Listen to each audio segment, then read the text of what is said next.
40 தொகுதிகளிலும் மனிதநேய மக்கள் கட்சியின் சார்பாக இந்தியா கூட்டணியில் போட்டியிடக்கூடிய வேட்பாளர்களை ஆதரித்து நானும் எங்கள் கட்சியின் பொதுச் செயலாளர் அப்துல் சமதும் அதேபோல எங்கள் கட்சியின் முன்னணி நிர்வாகிகளும் பேச்சாளர்களும் பரப்புரை செய்து வருகிறோம். தமிழ்நாட்டில் மோடிக்கு எதிரான ஒரு பெரிய அலை வீசிக்கொண்டிருக்கிறது.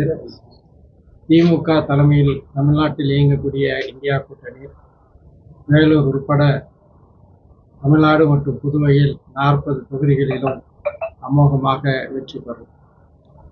இந்த சூழலில் தொடர்ந்து தமிழ்நாட்டிற்கு ஒரு அரை டஜன் முறைக்கு மேலாக வருகை தந்த தேர்தல் அறிவிப்புக்கு முன்பு வருகை தந்த பிரதமர் மோடி அவர்கள் மீண்டும் வருகை தர உள்ளார்.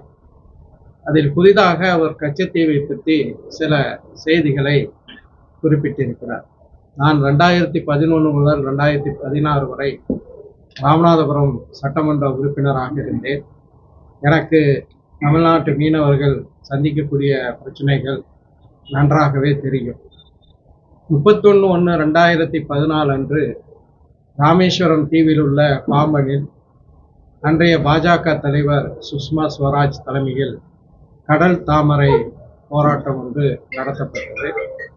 அந்த போராட்டத்தில் நிறைவேற்றப்பட்ட தீர்மானங்களிலும் அதற்கு பிறகு 2014 ராமநாதபுரத்திற்கே வந்து பிரதமர் மோடி தேர்தல் பரப்புரை செய்தார்.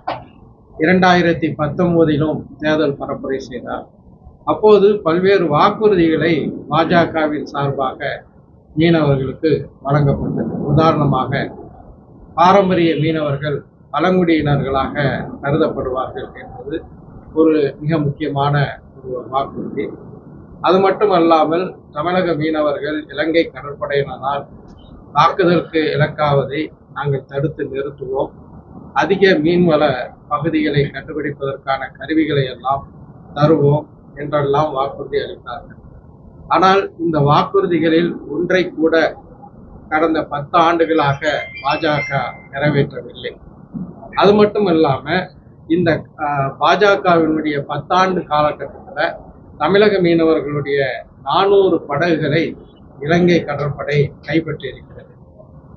3250 மீனவர்கள் கைது செய்யப்பட்டிருக்கிறார்கள். அது மட்டும் இல்லாம இந்த பாஜக ஆட்சி நடைபெற்றுக் கொண்டிருக்கக்கூடிய ஒரு நேரத்துல தான் இலங்கை நாடாளுமன்றத்துல ஒரு சட்டம் இயற்றப்பட்டு இலங்கை கடல் பகுதி என்று அவர்கள் சொல்லக்கூடிய பகுதிக்கு வரக்கூடிய தமிழக மீனவர்கள் கைது செய்யப்படுவதோடு மட்டுமல்லாமல் அவர்களுடைய படகுகள் பறிமுதல் செய்யப்படும். அந்த படகை ஓட்டி வரக்கூடிய டிரைவருக்கு சிறை தண்டனை வழங்கப்படும் என்றெல்லாம் சட்ட திருத்தத்தை கொண்டு வந்த போதெல்லாம் மோடி அவர்கள் மௌனம் சாதித்தார்கள். மோடி அரசு எந்த விதமான நடவடிக்கையும் எடுக்கவில்லை என்பது யதார்த்தமான உண்மை. தமிழக மீனவர்கள் படகுகள் 400 படகுகள் கைப்பற்றப்பட்டதுல 150 படகுகளை உடைத்து காய்லான் கடைக்கு அனுப்பியிருக்கிறார்கள். அது பழைய இரும்பு கடையில விற்பனை செய்யப்பட்டிருக்கின்றது என்பதை பார்க்கிறோம். இது மட்டுமல்லாமல் 2017 பிரிட்ஜோ என்ற ராமேஸ்வரத்தை சேர்ந்த ஒரு மீனவர் கொல்லப்பட்டார். 2021 ஜனவரியில அந்தோணிசாமி என்பவருக்கு சொந்தமான படகுல நம்முடைய மீனவர்கள் போகும்போது இலங்கை கடற்படை விரட்டி அவர்களை தாக்குதலுக்கு உள்ளாக்கி அந்த படகுல பயணம் செய்த மீன் பிடிப்பதற்காக சென்ற மீனவர்கள் அத்தனை பேரும் கடலில் மூழ்கி உயிரிழந்தார்கள். ஆக மீனவர்களுடைய நலனில் ஒரு துரும்பை கூட மோடி அரசு எடுத்து போடவில்லை. குஜராத்தில் உள்ள மீனவர்களை பாதுகாப்பதற்கு மோடி அரசு காட்டிய அக்கறையில ஒரு விழுக்காடு கூட தமிழக மீனவர்களுடைய நலனை காப்பதற்கு மோடி அரசு செலுத்தவில்லை என்பதுதான் யதார்த்தமான உண்மை. இந்த சூழல்ல தான் எப்படியாவது தமிழ்நாட்டில் ஏதாவது ஒரு தொகுதியிலேயாவது வெற்றி பெறலாம் என்பதற்காக வேண்டி பல்வேறு வகையான தந்திரங்களை பாஜக செய்கிறது. அதில் ஒன்றில்தான், அதாவது அவங்க ஜூம்லான்னு சொல்லுவாங்க, அந்த மாதிரியான ஒன்றுதான் இந்த கச்சத்தீவு பிரச்சனை. தமிழக மீனவர்களுடைய நலனை காப்பதில் இதுவரைக்கும் இருந்த ஒன்றிய அரசு ஒப்பிடும்போது பாஜக அரசு முழுமையாக தோல்வி அடைந்துவிட்டது. தமிழ்நாட்டில் 40 தொகுதிகளிலும் புதுச்சேரியும் சேர்த்து இந்தியா கூட்டணி மகாத்தான வெற்றி போன்ற பிரச்சனைகள் வரும்போது, உதாரணமாக உத்தரகாண்டில் மிகப்பெரிய நிலச்சரிவு ஏற்பட்ட போது உடனடியாக பாஜக அரசு, ஒன்றிய பாஜக அரசு நிவாரணத் தொகைகளை வழங்கியது. ஆனால் தமிழ்நாட்டில் மிகப்பெரிய அளவில் நாம் தொடர்ச்சியாக பெருவெள்ளம், புயல் இவற்றில் பாதிக்கப்பட்ட போதும் கூட ஒன்றிய அரசு நமக்கு எந்த விதமான உதவியும் செய்யவில்லை.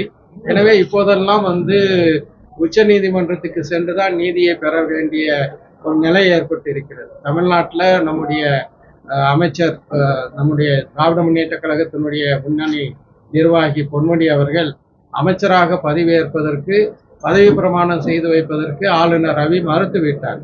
தமிழக அரசு உச்சநீதிமன்றத்துக்கு சென்றுதான் நியாயத்தை பெற்றது.